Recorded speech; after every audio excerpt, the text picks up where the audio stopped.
প্রথমে আজকে আমাদের মিডিয়া বন্ধুদেরকে স্বাগত। এই মুহূর্তে আমাদের যে অনুষ্ঠান, যে সিমলা ব্লক কমিটির উদ্যোগে আজকে হেজামারা সিমলা ব্লক কমিটির হেড অফিসে একটা মিটিং অনুষ্ঠিত হয়। এই মিটিংয়ে আমাদের মাঝে উপস্থিত আছেন আমাদের রাজ্যের মন্ত্রী তথা এলাকার বিধায়ক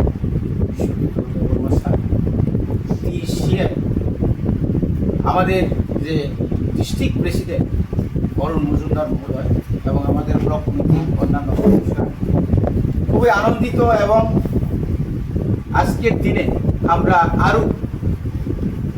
আমরা আরও মনোহর বিশ্বাসের নেতৃত্বে যে 12 ফ্যামিলি এবং 59 ভোটার আজকে ভারতীয় জনতা পার্টি ছেড়ে ওনারা ত্রিপুরা মথা এবং টিসিএফের আদর্শে অনুপ্রেরিত হয়ে আজকে আমাদের দলে ওনারা যোগদান করেছেন।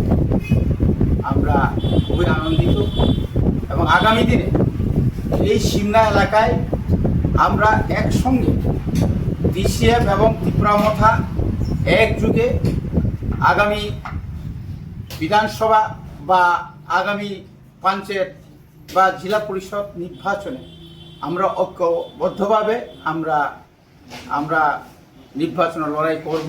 শুধু নির্বাচন লড়াই নয়, বর্তমান এলাকায় বিশেষ করে 65টি গ্রাম পঞ্চায়েতে যেভাবে দুর্নীতি হচ্ছে, এটার একটা প্রতিফলন আজকে আমাদের মাঝে যে মনোহর বাবুরা, আমাদের অন্যান্য যুবকরা এইভাবে যে দল ত্যাগ করেছে, এটা থেকে পরিষ্কার হয়ে যাচ্ছে যে আর সিমলাতে বিজেপি থাকবে না এবং আগামীতে বিজেপি শেষ হয়ে ত্রিপুরা মথা অর্থাৎ টিসিএফে তারা সবাই যোগদান করবে এবং আগামী গ্রাম পঞ্চায়েত, জেলা পরিষদ বা পঞ্চায়েত সমিতিতে আমরা একদম 100% আমরা জোর গলায় বলবো যে আমরা এই সিমলা এলাকার যতগুলো পঞ্চায়েত, গ্রাম পঞ্চায়েত সমিতি বা জেলা পরিষদ যে সিট আমরা বই এটা আমরা আশা রাখছি।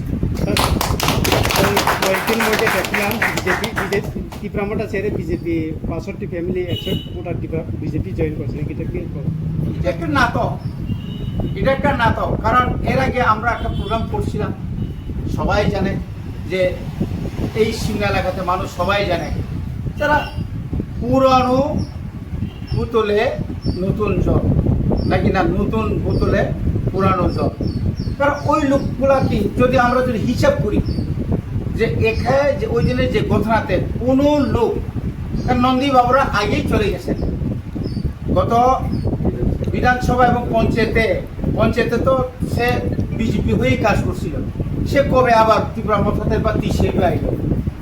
তো এই এলাকা মানুষ জানে টাকার বিনিময়ে সে যেতে পারে, নিজের সমস্ত কি বলে যে আদর্শকে জলাঞ্জলি দিয়ে সে হয়তো যেতে পারে কিনা অন্যরা জানে। এবং বিজেপিকে দাঁড় করিয়েই অন্য দলেও সিপিএম, ত্রিপুরা মথা, কংগ্রেসের নাম দিয়ে ওরা ওই দিন যোগদান সভা করেছেন। এটা অত্যন্ত নিন্দনীয় এবং লজ্জাস্কর। এখানে 12 পরিবারের মধ্যে 59 ভোটার। আমরা কোনোদিন মিথ্যা বলি না, মিথ্যা বলবো না। আগামী দিনে একটা সুনামি হবে, বিজেপির একটা সুনামি হবে। এই হচ্ছে আসলে ধন্যবাদ। আজকে আমাদের টিসিএফের তাদের সবাইকে স্বাগত জানাই এবং আপনাদের সবাইকে সশস্ত্র অভিনন্দন জানাচ্ছি। আমি একটা মেসেজ দিতে চাই আমাদের ত্রিপুরা বিধানসভাতে। এখানে আমাদের মাননীয় মন্ত্রী আছেন উপস্থিত, বিষ্ণুজিৎ দেববর্মা মহাশয়। ওনার মাধ্যমে আমার একটা অনুরোধ যে আমাদের এই সিমলা এলাকার যারা বিজেপির নেতৃত্ব রয়েছেন তাদের জন্য কঠোর নিরাপত্তা ব্যবস্থা যাতে ইমিডিয়েট করা হয়, অনুমতি বিলম্বে।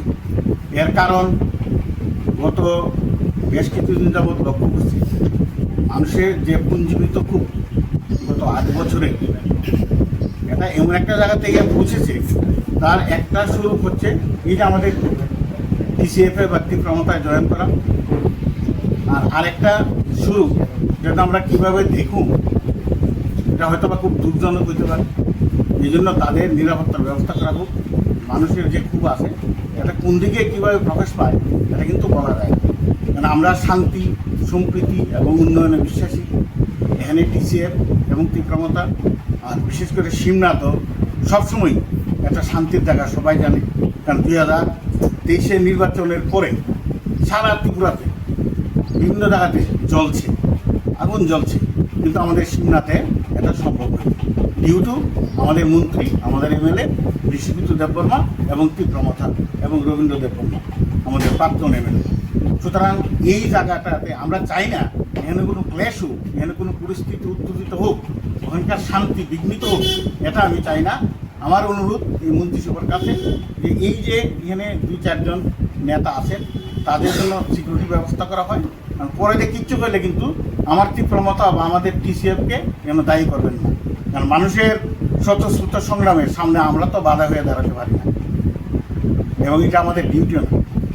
এই জন্য এটা আমার অনুরোধ। আর আজকে যারা এসে এখানে তাদের সবাইকে আমি অনেক অনেক ধন্যবাদ জানাই। এবং আগামী দিনে আমাদের শিমনাথে হয়তোবা এমন একটা দিন আসবে এখানে বিজেপির কোনো চিহ্ন থাকবে, এটা সবাই হিসেবে। বিজেপিতে যে আমরা কাজ করছি এতদিন ধরে, আমরা ওরা শুধু আশাই দেয়, কাজে পুরো করে না। তাই আমরা বিজেপিকে আর ভালো লাগে তীব্রমাথায় দেখছি আমরা ভালো কাজ করছে, তাই আমরা তীব্রমাথার দিকে আমরা এগিয়েছি। আশা করি তীব্রমাথা আমরা সমতলে পুরোটাই আমরা তীব্রমাথা। বর্তমান এখন আমরা 12 মিলিয়ে এসেছে প্রায় 60 জনের মতো। আগামী দিন পুরা 6 পঞ্চায়েত আছে, 6 পঞ্চায়েতের মধ্যে 6টা পঞ্চায়েতে আমাদের থাকবে। বিজেপিতে কোন পদ আছে? হ্যাঁ, বিজেপিতে যুব মোর্চার কেসিআর না মনোহর বিশ্বাস।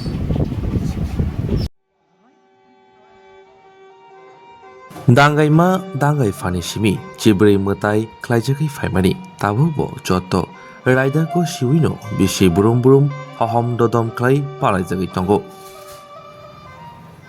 चिब्रै मताइनो रुकसावै हास्तिनि जत्त लोकरगनो हामजाकमा खुलौमा याफारो त्रिपुरा आमसाइ साकबायथां नाइगलजाक हांकर नगनि बोखागदै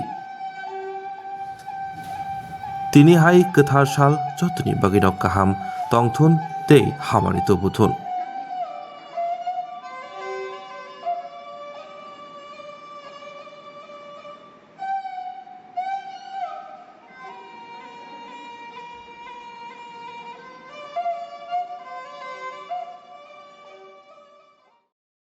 इस रथ यात्रा के पावन अवसर पर स्वर्ण कमल ज्वेलर्स लेकर आया है स्वर्ण वर्षा। 1 जुलाई से 25 जुलाई तक अपना पुराना गोल्ड उसकी प्योरिटी के हिसाब से कंप्लीट वैल्यू पर एक्सचेंज कीजिए। पाइए गोल्ड ज्वेलरी के मेकिंग चार्ज पर 30% ऑफ और डायमंड ज्वेलरी के मेकिंग चार्ज पर 100% ऑफ। हर परचेज पर अशोर्ड गिफ्ट्स भी और सिर्फ बिल अमाउंट का 25% पे करके अपना गोल्ड रेट आज ही बुक कीजिए। तो इस रथ यात्रा खुशियों के साथ बचतों की भी हो स्वर्ण वर्षा। स्वर्ण कमल ज्वेलर्स, विश्वास, गुणवत्ता और बेहतरीन डिजाइन का नाम। Terms and conditions apply.